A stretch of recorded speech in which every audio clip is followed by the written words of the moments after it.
రాయరా, ప్రకృతిలోకి పయనమవ్వరా.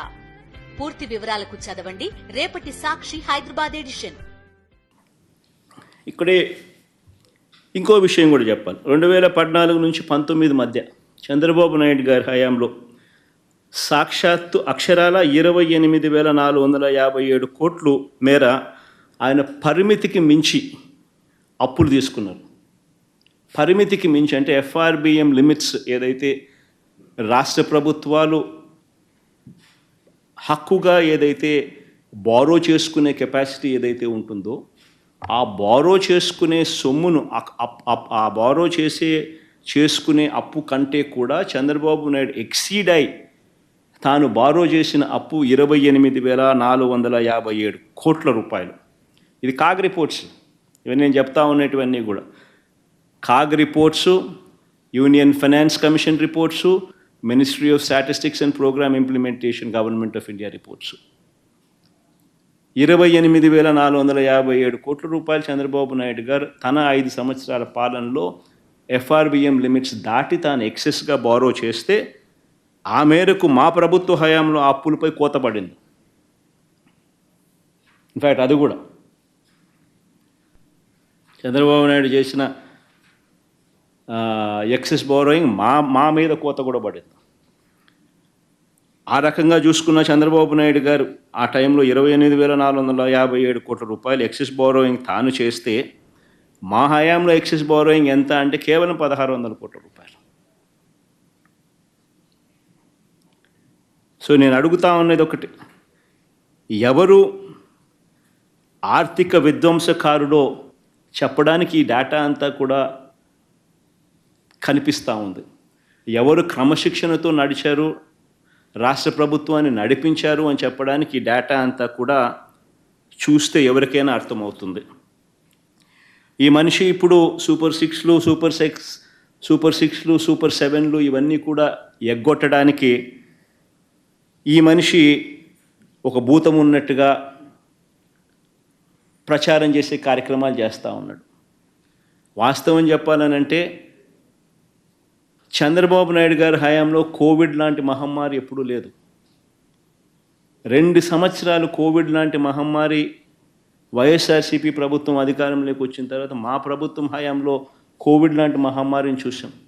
ఎప్పుడు చూడాల. రాష్ట్రానికి సంబంధించిన వనరులు తగ్గిపోయిన పరిస్థితి, అనుకోని ఖర్చులు పెరిగిన పరిస్థితులు, ఒక విచిత్రమైన పరిస్థితి. దేశంలో కాదు ప్రపంచంలోనే ఎప్పుడు చూడని కోవిడ్ లాంటి మహమ్మారి 2 సంవత్సరాలు రాష్ట్రాన్ని బట్టి పీడించింది, దేశాన్ని బట్టి పీడించింది, ప్రపంచాన్ని బట్టి పీడించింది. అయినప్పటికీ కూడా చంద్రబాబు నాయుడు గారి హయాంలో వర్సెస్ వైఎస్ఆర్సీపీ హయాంలో అప్పులు ఎవరు ఎక్కువ చేశారు, ఎవరి హయాంలో అప్పులు ఎక్కువ అయ్యాయి అని చెప్పి చూస్తే చంద్రబాబు నాయుడు గారి హయాంలో చంద్రబాబు నాయుడు గారు అధికారంలోకి వచ్చే నాటికి 132,000 కోట్ల అప్పు ఉంటే ఆయన దిగిపోయే నాటికి 3,13,000 కోట్ల రూపాయల అప్పులు తెగాయనంటే కంపౌండెడ్ యాన్యువల్ గ్రోత్ రేటు ఆయన హయాంలో 19.54%. కంపౌండెడ్ యాన్యువల్ గ్రోత్ రేట్ అంటే వార్షిక అప్పుల వృద్ధి రేటు. అదే మా హయాంలోకి వచ్చేసరికి మా 5 సంవత్సరాల్లో 3,13,000 కోట్ల రూపాయల నుంచి 6,46,000 కోట్లకు మా హయాంలో అప్పులు పెరిగాయి అని అంటే కంపౌండెడ్ యాన్యువల్ గ్రోత్ రేట్ 15.61%. అంటే చంద్రబాబు నాయుడు గారి కంటే 4% అప్పులు తక్కువ మా హయాంలో జరిగినట్టుగా లెక్కలు క్లియర్గా కనిపిస్తూ ఉన్నాయి. అంటే ఎవరు ఆర్థిక విధ్వంసకారుడు అన్నదానికి ఇవన్నీ లెక్కలే సాక్ష్యం. నేను అడుగుతా ఉన్నది ఒకటి, ఈ 6,46,000 కోట్లకు నాన్ గ్యారంటీ అంటే గవర్నమెంట్కి అసలు మామూలుగా అయితే ఇది బడ్జెట్లోకి కూడా రాదు. ఎందుకనంటే సెంట్రల్ గవర్నమెంట్కి కూడా SBI ఉంటుంది, సెంట్రల్ గవర్నమెంట్కి కూడా IOC అనే ఇండియన్ ఆయిల్ కార్పొరేషన్ ఉంటుంది, HPCL అని ఉంటుంది. వాళ్ళు చేసిన అప్పులు సెంట్రల్ గవర్నమెంట్ ఖాతాల్లోకి రావు. హిందుస్థాన్ పెట్రోలియం కార్పొరేషన్ చేసే అప్పులు సెంట్రల్ గవర్నమెంట్ ఖాతాల్లోకి రావు. ఇండియన్ ఆయిల్ కార్పొరేషన్ చేసే అప్పులు సెంట్రల్ గవర్నమెంట్ ఖాతాల్లోకి రావు. స్టేట్ బ్యాంక్ ఆఫ్ ఇండియా చేసే అప్పులు సెంట్రల్ గవర్నమెంట్ ఖాతాల్లోకి రావు. అవన్నీ పబ్లిక్ సెక్టర్ అండర్టేకింగ్స్ వాళ్ళ అప్పులు చేసేటివి. అవన్నీ నాన్ గ్యారంటీడ్ అప్పులు అంటారు. అంటే స్టేట్ గవర్నమెంట్కు సెంట్రల్ గవర్నమెంట్కు సంబంధం లేదు అప్పులు. అటువంటి అప్పులు కూడా ఏదన్నా ఉంటే రాష్ట్ర ప్రభుత్వానికి ఉండేటి ఏదైనా ఉంటే అవి కూడా తీసుకోండి.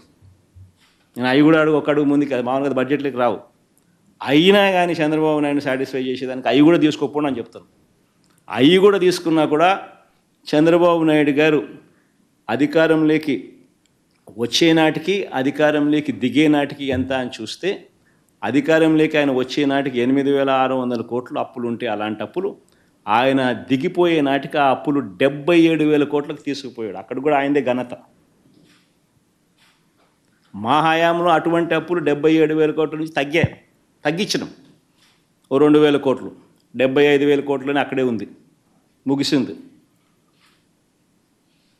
అంటే ఆయన హయాంలో 54.98% compounded annual growth rate non guaranteed అప్పులు పెరిగిన శాతం. మా హయాంలో అది తగ్గింది -0.48%, -0.48%.